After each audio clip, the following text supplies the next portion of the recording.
ಈ ತರ ಒಂದ್ಸರಿ ವಾಂಗಿಬಾತ್ನ ಮಾಡಿ ನೋಡಿ, ತುಂಬಾನೇ ಚೆನ್ನಾಗಿರುತ್ತೆ, ತುಂಬಾ ಟೇಸ್ಟಿ ಆಗಿರುತ್ತೆ.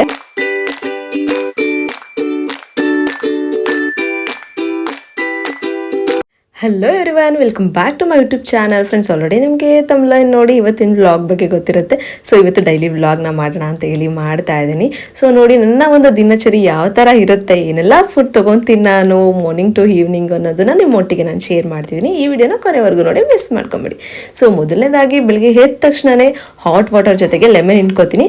Because 1 lemon a day fat free ಅಂತ ಹೇಳ್ತಾರಲ್ಲ, ಸೊ ಆದ್ರಿಂದ ಸೊ ತುಂಬಾ ಚೆನ್ನಾಗಿರುತ್ತೆ, ತುಂಬಾ ಫ್ರೆಶ್ ಆಗಿರುತ್ತೆ, ಒಂದು ಮೂಡ್ ಕೂಡ ಚೆನ್ನಾಗಿರುತ್ತೆ ಮಾರ್ನಿಂಗ್ ಈ ಥರ ಕುಡಿಯೋದ್ರಿಂದ. ನೆಕ್ಸ್ಟ್ ನಾನು ತಿಂಡಿಗೆ ಪ್ರಿಪೇರ್ ಮಾಡೋಣ ಅಂತ ಹೇಳಿ ಇವತ್ತು ನಾನು ವಾಂಗಿಬಾತ್ ಮಾಡ್ತಾ ಇದ್ದೀನಿ. ಸೊ ಹಸಿ ಬಟಾಣಿ ಮತ್ತು ಕ್ಯಾಪ್ಸಿಕಮ್ ಎಲ್ಲ ಯೂಸ್ ಮಾಡಿ ಮಾಡ್ತಾ ಇದ್ದೀನಿ. ಸೊ ತುಂಬಾ ಟೇಸ್ಟಿ ಆಗಿರುತ್ತೆ. ಸೊ ನಾವು ಡಿಫ್ರೆಂಟಾಗಿ ಮಾಡ್ತೀವಿ ವಾಂಗಿಬಾತ್ನ ಅಂತಲೇ ಹೇಳ್ಬೋದು. ಸೊ ನೀವು ಯಾವ ಥರ ಮಾಡ್ತೀರಾ ಅನ್ನೋದನ್ನು ನನಗೆ ಕಮೆಂಟ್ ಮಾಡಿ ಹೇಳಿ. ನೋಡಿ, ನನ್ನ ಸ್ಟೈಲ್ನ ನಾನು ಇವತ್ತು ನಿಮಗೆ ತೋರಿಸ್ತಾ ಇದ್ದೀನಿ. ನೋಡಿ ಏನೆಲ್ಲ ತೊಗೊಂಡಿದ್ದೀನಿ ಅಂತ. ಸೊ ಎಲ್ಲ ಸ್ಪೈಸಸ್ಸು ತೊಗೊಂಡಿದ್ದೀನಿ ಮತ್ತು ಎಲ್ಲ ಹಚ್ಚಿಟ್ಕೊಂಡಿದ್ದೀನಿ. ನೋಡಿ, ಎಲ್ಲ ಸ್ಪೈಸಸ್ಸು ಹಾಕ್ತೀನಿ. ಸೊ ತುಂಬಾ ಟೇಸ್ಟಿಯಾಗಿ ಬರುತ್ತೆ ವಾಂಗಿಬಾತ್. ಸೊ ಮನೆಯಲ್ಲೇ ಮಾಡಿಟ್ಕೊಂಡಿರೋ ವಾಂಗಿಬಾತ್ ಪೌಡರ್ ಇದು. ಸೊ ಇವಾಗ ಹಸಿ ಬಟಾಣಿ ತುಂಬಾ ಚೆನ್ನಾಗಿ ಸಿಗುತ್ತೆ ಬಾತ್ಗೆ, ವಾಂಗಿಬಾತ್ಗೆ ಎಲ್ಲದಕ್ಕೂ ಹಾಕ್ತಿರ್ತೀವಿ ನಾವಂತೂ. ತುಂಬಾ ಟೇಸ್ಟಿಯಾಗೂ ಕೂಡ ಇರುತ್ತೆ. ಸೊ ಏನಪ್ಪ ವಾಂಗಿಬಾತ್ ಮಾಡ್ತಿದ್ದಾಳೆ, ಕ್ಯಾಪ್ಸಿಕಮ್ ಯೂಸ್ ಮಾಡ್ತಿದ್ದಾಳೆ ಅಂತ ಅನ್ಕೊಬೋದು. ಸೊ ಬದನೆಕಾಯಿ ಕೂಡ ಯೂಸ್ ಮಾಡ್ತಾ ಇದ್ದೀನಿ. ಸೊ ತುಂಬ ಜನಕ್ಕೆ ಬದನೆಕಾಯಿ ಆಗಲ್ಲ, ಅದರಿಂದ ನಾವು ಜಾಸ್ತಿ ಹಾಕ್ತಿಲ್ಲ. ಬದನೆಕಾಯಿಗಿಂತ ಕ್ಯಾಪ್ಸಿಕಮ್ಮೇ ಜಾಸ್ತಿ ಹಾಕ್ಕೊತೀವಿ, ತುಂಬಾ ಟೇಸ್ಟಿಯಾಗಿ ಬರುತ್ತೆ. ಸೊ ನೋಡಿ, ನಮ್ಗೆ ಬೇಕಾದಷ್ಟು ಎಣ್ಣೆ ಮತ್ತು ಸ್ವಲ್ಪ ತುಪ್ಪನ ಹಾಕ್ಕೊತಾ ಇದ್ದೀನಿ. ಸೊ ಕುಕ್ಕರಲ್ಲೇ ಮಾಡೋಣ ಅಂತ ಹೇಳಿ ಮಾಡ್ತಾ ಇದ್ದೀನಿ. ನೋಡಿ, ಎಲ್ಲ ಸ್ಪೈಸಸ್ಸು ಹಾಕ್ತಾ ಇದ್ದೀನಿ. ಚಕ್ಕೆ, ಲವಂಗ, ಏಲಕ್ಕಿ, ಮರಾಠ ಮೊಗ್ಗು, ಸೋಂಪ ಮತ್ತು ಬಿರಿಯಾನಿ ಎಲೆ ಎಲ್ಲ ಹಾಕ್ಕೊತಾ ಇದ್ದೀನಿ. ಸೊ ತುಂಬಾ ಚೆನ್ನಾಗಿ ಬರುತ್ತೆ ಸ್ಪೈಸಸ್ ಹಾಕೋದ್ರಿಂದ. ನೆಕ್ಸ್ಟ್ ಹಚ್ಚಿಟ್ಕೊಂಡಿರೋ ಈರುಳ್ಳಿ, ಕ್ಯಾಪ್ಸಿಕಮ್ ಎಲ್ಲ ಹಾಕಿದೆ. ತುಂಬ ಜನ ಗ್ರೇವಿ ಟೈಪ್ ಮಾಡ್ಕೊತಾರೆ, ಈ ಥರ ಎಲ್ಲ ಕುಕ್ಕರೆಲ್ಲ ಕೂಗ್ಸ್ಕೊಂಡೆಲ್ಲ ಮಾಡೋದಿಲ್ಲ. ಸೊ ನಾವು ಡಿಫ್ರೆಂಟಾಗಿ ಮಾಡ್ತಾ ಇದ್ದೀವಿ. ನೋಡಿ ಯಾವ ಥರ ಮಾಡ್ತೀವಿ ಅಂತ ನಿಮಗೆ ಗೊತ್ತಾಗುತ್ತೆ. ನೆಕ್ಸ್ಟ್ ಬದನೆಕಾಯಿ ಹಾಕ್ಕೊಂಡೆ. ಆ ನಂತರ ನಾನು ಹಚ್ಚಿಟ್ಕೊಂಡಿರೋ ಕ್ಯಾಪ್ಸಿಕಮ್ನ ಹಾಕ್ಕೊತಾ ಇದ್ದೀನಿ. ದಪ್ಪದಾಗಿ ಹಚ್ಚಿಟ್ಕೊಂಡಿದ್ದೀನಿ, ಬಿಕಾಸ್ ಚೆನ್ನಾಗಿ ಬರುತ್ತೆ ಅದು. ಸೊ ಹಸಿ ಬಟಾಣಿ ಹಾಕೋದ್ರಿಂದನೂ ತುಂಬಾ ಟೇಸ್ಟಿ ಆಗಿರುತ್ತೆ. ನೋಡಿ ಎಷ್ಟೆಲ್ಲ ಹಾಕಿದ್ದೀನಿ ಅಂತ. ನೆಕ್ಸ್ಟ್ ನಾನು ಏನು ಮಾಡ್ಕೊತಾ ಇದ್ದೀನಿ, ಹಚ್ಚಿಟ್ಕೊಂಡಿರೋ ಟೊಮೆಟೊ ಹಾಕ್ಕೊತಾ ಇದ್ದೀನಿ. ನಿಮ್ಗೆ ಎಷ್ಟು ಬೇಕೋ ನಿಮ್ಮ ಅಳತೆಗೆ ಮಾಡ್ಕೊಳ್ಳಿ. ಜಸ್ಟ್ ನಾನು ರೆಸಿಪಿನ ತೋರಿಸಿದ್ದೀನಿ ಅಷ್ಟೇ. ನೆಕ್ಸ್ಟ್ ಏನು ಮಾಡ್ತಿದ್ದೀನಿ, ಎಲ್ಲ ಒಂದು ಸ್ವಲ್ಪ ಕ್ಲೀನಾಗಿ ಫ್ರೈ ಮಾಡ್ಕೊತೀನಿ. ಆ ನಂತರ ನಾನು ಏನು ಮಾಡ್ತೀನಿ ಅಂದರೆ, ಮನೆಯಲ್ಲೇ ಮಾಡಿಟ್ಕೊಂಡಿರೋ ವಾಂಗಿಬಾತ್ ಪೌಡರ್ನ ಹಾಕ್ಕೊತಾ ಇದ್ದೀನಿ. ನೋಡಿ, 3 ಸ್ಪೂನ್ ಹಾಕ್ಕೊತೀನಿ ನಾನು. ಒಂದು 3 ಸ್ಪೂನ್ ಅಂದರೆ ನಿಮ್ಮ ಖಾರಕ್ಕೆ ತಕ್ಕಷ್ಟು ಹಾಕೊಬೋದು. ನಾವು ಯಾವ ಥರ ಖಾರ ತಿಂತೀವಿ ಅದ್ರ ಮೇಲೆ ಡಿಪೆಂಡ್ ಆಗುತ್ತೆ ಅದು. ನೆಕ್ಸ್ಟ್ ಹಚ್ಚಿಟ್ಕೊಂಡಿರೋ ಕೊತ್ತಂಬರಿ ಸೊಪ್ಪನ್ನ ಹಾಕ್ಕೊತಾ ಇದ್ದೀನಿ. ಆ ನಂತರ ರುಚಿಗೆ ತಕ್ಕಷ್ಟು ಉಪ್ಪು ಹಾಕ್ಕೊತಾ ಇದ್ದೀನಿ. ಅದಾದಮೇಲೆ ಅಕ್ಕಿನ ತೊಳೆದಿಟ್ಕೊಂಡಿದ್ದೀನಿ. ಅಕ್ಕಿ ತೊಳೆದಿಟ್ಕೊಂಡು ನೀರೆಲ್ಲ ಹಾಕಿ ಅದೊಂದು ಮಳ್ಳದ ಮೇಲೆ ಅಕ್ಕಿ ಹಾಕ್ಕೊತೀನಿ. ಆ ನಂತರ ಒಂದು ವಿಷಿಲ್ ಕೂಗಿಸ್ಕೊಳ್ಳೋದು. ರೆಡಿ ಆಯಿತು ವಾಂಗಿಬಾತು. ತುಂಬಾ ಟೇಸ್ಟಿಯಾಗಿರುತ್ತೆ, ಒಂದ್ಸರಿ ಟ್ರೈ ಮಾಡಿ ನೋಡಿ ನನ್ನ ಒಂದು ಸ್ಟೈಲಲ್ಲಿ. ನೆಕ್ಸ್ಟ್ ನಾನು ಟಿಫನ್ ಎಲ್ಲ ಆಯಿತು, ನನ್ನ ಮಗನಿಗೂ ಊಟ ಎಲ್ಲ ಮಾಡಿಸಿ ಟಿಫನ್ ಎಲ್ಲ ಮಾಡಿಸಿ ಸ್ವಲ್ಪ ಆಯಿಲ್ ಹಾಕ್ಕೊಳ್ಳೋಣ, ಹೆಡ್ ಮಸಾಜ್ ಮಾಡ್ಕೊಳ್ಳೋಣ ಅಂತ ಮಾಡಿಕೊಂಡೆ. ಆ ನಂತರ ನಾನು ಫೇಸ್ಗೆ ಮತ್ತು ಹ್ಯಾಂಡ್ಸ್ಗೆ ಕೂಡ ಎಲ್ಲನೂ ಹಾಕ್ಕೊತೀನಿ. ಕೊಬ್ಬರಿ ಎಣ್ಣೆನ ಹಾಕ್ಕೊತೀನಿ. ಕೊಬ್ಬರಿ ಎಣ್ಣೆ ಇದು ಬಂದು ಕೋಲ್ಡ್ ಪ್ರೆಸ್ಡ್ ಕೋಕೋನಟ್ ಆಯಿಲ್ ಇದು. ಸೊ ತುಂಬಾ ಚೆನ್ನಾಗಿರುತ್ತೆ. ಮತ್ತು ಇವಾಗ ಡ್ರೈ ಸ್ಕಿನ್ ಅಂದು ಇವಾಗ ವಿಂಟರ್ ಸೀಸನ್ಲೇ ತುಂಬ ಹಾಳಾಗ್ಬಿಡುತ್ತೆ. ಆದ್ರಿಂದ ನಾನು ಏನು ಮಾಡ್ತೀನಿ ಅಂದರೆ, ವೀಕ್ಲಿ ಥ್ರೈಸ್ ಅಥವಾ ಟ್ವೈಸ್ ನಾನು ಫುಲ್ಲು ಮಸಾಜ್ ಮಾಡ್ತೀನಿ ಕೋಕೋನಟ್ ಆಯಿಲಲ್ಲೇ. ಸೊ ತುಂಬಾ ಚೆನ್ನಾಗಿರುತ್ತೆ, ಗ್ಲೋ ಇರುತ್ತೆ, ಹೈಡ್ರೇಟ್ ಆಗುತ್ತೆ ಸ್ಕಿನ್ನು, ತುಂಬಾ ಚೆನ್ನಾಗಿರುತ್ತೆ.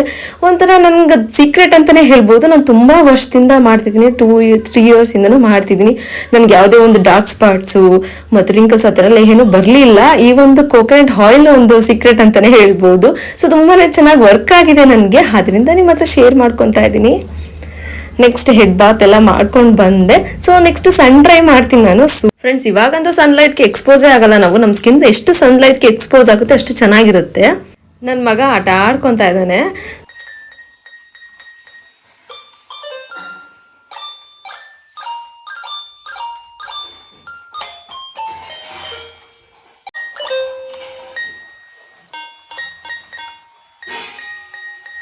ಡೈಲಿ ಮಧ್ಯಾಹ್ನ 12 ಗಂಟೆಗೆ ನಾನು ಯಾವುದಾದ್ರೂ 1-2 ಥರ ಫ್ರೂಟ್ಸ್ನ ತಿಂತೀನಿ. ಬಿಕಾಸ್ ತುಂಬಾ ಒಳ್ಳೆಯದು, ನನ್ನ ಮಗನಿಗೂ ಕೂಡ ಕೊಡ್ತೀನಿ. ಇವತ್ತು ನಾನು ಪೊಮೊಗ್ರಾನೇಟ್ ಮತ್ತು ಆರೆಂಜ್ನ ತೊಗೊಂಡಿದ್ದೀನಿ. ಆರೆಂಜ್ ಅಂದರೆ ನಂಗೆ ತುಂಬಾ ಇಷ್ಟ. ಅದಕ್ಕೆಲ್ಲ ಉಪ್ಪು ಖಾರ ಎಲ್ಲ ಹಾಕಿಟ್ಟಿದ್ದೀನಿ. ನೋಡಿ ಎಷ್ಟು ಚೆನ್ನಾಗಿರುತ್ತೆ ಅಂದರೆ, ನಮ್ಮ ಸ್ಕೂಲ್ ಡೇಸಲ್ಲಿ ತಿಂತಾ ಇದ್ವಿ, ಅದು ನೆನಪಾಗ್ಬಿಡ್ತು ನನಗೆ. ಪೊಮೊಗ್ರೆನೇಟ್ ಎಲ್ಲ ತಿಂದು ನೆಕ್ಸ್ಟ್ ಆರೆಂಜ್ ತಿಂತೀನಿ. ಇದೆಲ್ಲ ಸ್ಕಿನ್ಗಂತೂ ತುಂಬಾನೇ ಒಳ್ಳೇದು, ಸ್ಕಿನ್ಗೆ, ಹೇರ್ಗೆ. ಸೊ ತುಂಬಾ ಜನ ಫ್ರೂಟ್ಸೇ ತಿನ್ನಲ್ಲ. ನಮ್ಮ ಒಂದು ಡಯಟ್ ಅಲ್ಲಿ ಫ್ರೂಟ್ಸ್ ಕೂಡ ಆ್ಯಡ್ ಮಾಡ್ಕೋಬೇಕು, ತುಂಬಾನೇ ಇಂಪಾರ್ಟೆಂಟ್ ಅದು. ನೋಡಿ ಎಷ್ಟು ಅಂದ್ರೆ ನನಗೆ ಓಲ್ಡ್ ಡೇಸ್ ನೆನಪಾಗ್ಬಿಡ್ತು. ಉಪ್ಪು ಖಾರ ಎಲ್ಲ ಹಾಕೊಂಡು ಸ್ಕೂಲ್ ಡೇಸ್ ಅಲ್ಲಿ ತಿಂತಿದ್ವಿ, ತುಂಬಾ ಜಾಸ್ತಿ ತಿಂತಿದ್ವಿ ಅವಾಗ ನಾವು. ಫ್ರೆಂಡ್ಸ್, ನೆಕ್ಸ್ಟ್ ಅಮ್ಮ ಇವತ್ತು ಮಧ್ಯಾಹ್ನ ಊಟಕ್ಕೆ ಅಂತ ಹೇಳಿ ಬಸ್ಸಾರು ಮುದ್ದೆ ಮಾಡ್ತಿದ್ದಾರೆ, ಪಲ್ಯ ಕೂಡ ಮಾಡಿದ್ದಾರೆ. ಸೊ ತುಂಬಾನೇ ಚೆನ್ನಾಗಿರುತ್ತೆ, ನಿಮ್ಗೆ ಗೊತ್ತು ಆ ಕಾಂಬಿನೇಷನ್ ಅಲ್ಲಿ ತುಂಬಾ ಚೆನ್ನಾಗಿರುತ್ತೆ ಮುದ್ದೆ ತಿನ್ನೋದಿಕ್ಕೆ ಅಂತ. ಸೊ ಇವತ್ತು ಆಲ್ಮೋಸ್ಟ್ ನಾನು ಒಂದು ಮಧ್ಯಾಹ್ನದ ಊಟಕ್ಕೆ ಮುದ್ದೆ ಮತ್ತೆ ಪಲ್ಯ ಅಷ್ಟೇನೆ ತಿನ್ನೋದು, ರೈಸ್ ಏನೋ ತಿನ್ನೋದಿಲ್ಲ ನಾನು. ಬಿಕಾಸ್ ಒಂದು ಒಳ್ಳೆ ಡಯಟ್ ನ ಬ್ಯಾಲೆನ್ಸ್ ಮಾಡ್ತಿರ್ತೀನಿ ಡೈಲಿ. ನಾನು ಫುಡ್ಡಲ್ಲೂ ಇಂಟೇಕಲ್ಲೂ ಕೂಡ ತುಂಬಾನೇ ಸ್ಟ್ರಿಕ್ಟ್ ಆಗಿ ಫಾಲೋ ಮಾಡ್ತೀನಿ.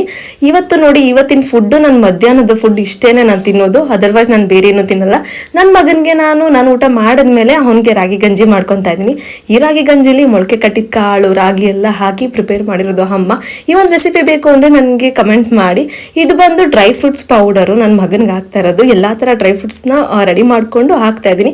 ಗ್ರೀನ್ ಕಲರ್ ಯಾಕಿದೆ ಅಂದರೆ ಒಂದೆಲ್ಗನ ಒಣಗಿಸಿ ಡ್ರೈ ಮಾಡಿ ಪೌಡ್ರ್ ಮಾಡಿ ಇಟ್ಕೊಂಡಿದ್ದೀನಿ, ಅದು ಕೂಡ ಡ್ರೈ ಫ್ರೂಟ್ಸ್ಗೆ ಮಿಕ್ಸ್ ಮಾಡಿ. ತುಂಬಾನೇ ಒಳ್ಳೇದು ಬ್ರೈನ್ ಡೆವಲಪ್ಮೆಂಟ್ಗೆ ಕೂಡ ಅಂತ ಹೇಳಿ. ಸೊ ಅವನ್ನ ಡೈಲಿ ಕೂಡ ನಾನು ಒಂದೆಲ್ಗನ ಕೊಡ್ತೀನಿ ಅವನಿಗೆ, ಬಿಕಾಸ್ ತುಂಬಾನೇ ಒಳ್ಳೇದದು. ಸ್ವಲ್ಪ ತುಪ್ಪ ಕೂಡ ಹಾಕೊಂತೀನಿ, ಸೊ ಟೇಸ್ಟಿ ಆಗಿರುತ್ತೆ, ತುಂಬಾನೇ ಚೆನ್ನಾಗಿರುತ್ತೆ. ಅವ್ನ ಮಧ್ಯಾಹ್ನದ ಫುಡ್ ಇದು.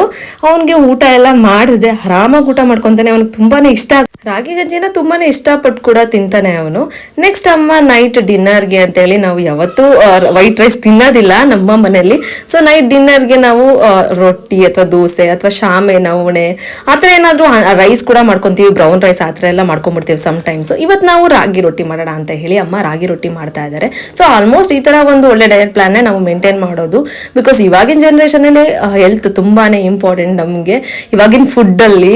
ಸೊ ಆದ್ರಿಂದ ಇವಾಗ ರಾಗಿ ರೊಟ್ಟಿ ಮತ್ತೆ ಹಾಗಲಕಾಯಿ ಪಲ್ಯ ಮಾಡ್ಕೊಂಡಿದ್ದೀವಿ. ಹಾಗಲಕಾಯಿ ಪಲ್ಯ ಅಂದರೆ ನಂಗೆ ತುಂಬಾನೇ ಫೇವ್ರೇಟು, ಅದರಲ್ಲೂ ಅಮ್ಮ ಮಾಡೋದು ತುಂಬಾನೇ ಚೆನ್ನಾಗಿರುತ್ತೆ. ನೋಡಿ, ಮುದ್ದೆ ಥರ ಓನ್ಸ್ ಇಟ್ಕೊಂಡು ನೆಕ್ಸ್ಟ್ ರೊಟ್ಟಿ ಮಾಡ್ಕೊಂಡಿರೋದು. ನೋಡಿ ಎಷ್ಟು ಉಬ್ಬುತ್ತಾ ಇದೆ, ಎಷ್ಟು ಸಾಫ್ಟ್ ಆಗೂ ಕೂಡ ಇರುತ್ತೆ ಅಂದರೆ ತುಂಬಾನೇ ಚೆನ್ನಾಗಿರುತ್ತೆ. ನೋಡಿ ಹಾಗಲಕಾಯಿ ಪಲ್ಯ ಇದು ಅಷ್ಟೇ ತುಂಬಾನೇ ಟೇಸ್ಟಿ ಆಗಿರುತ್ತೆ. ಒಂದ್ ಸ್ವಲ್ಪನೂ ಕೈ ಇರಲ್ಲ, ಕರೆಕ್ಟಾಗಿ ಮಾಡ್ಬೇಕಷ್ಟೇನೆ. ಫ್ರೆಂಡ್ಸ್, ಯಾರಿಗೆಲ್ಲ ಹಾಗಲಕಾಯಿ ಪಲ್ಯದ ರೆಸಿಪಿ ಬೇಕು ಕಮೆಂಟ್ ಮಾಡಿಳಿ ನನಗೆ. ನೋಡಿ, ಇವತ್ತಿನ ನೈಟ್ ಡಿನ್ನರ್ ಇದು. ಸೊ ಫ್ರೆಂಡ್ಸ್, ಇವತ್ತಿನ ವ್ಲಾಗ್ ಎಲ್ರಿಗೂ ಇಷ್ಟ ಆಯ್ತು ಅಂತ ಭಾವಿಸ್ತೀನಿ. ಸೊ ಯಾಕೆಲ್ಲ ಇಷ್ಟ ಆಯ್ತು ಲೈಕ್ ಕಮೆಂಟ್ ಮಾಡಿದ್ರೆ ಮರಿಬೇಡಿ.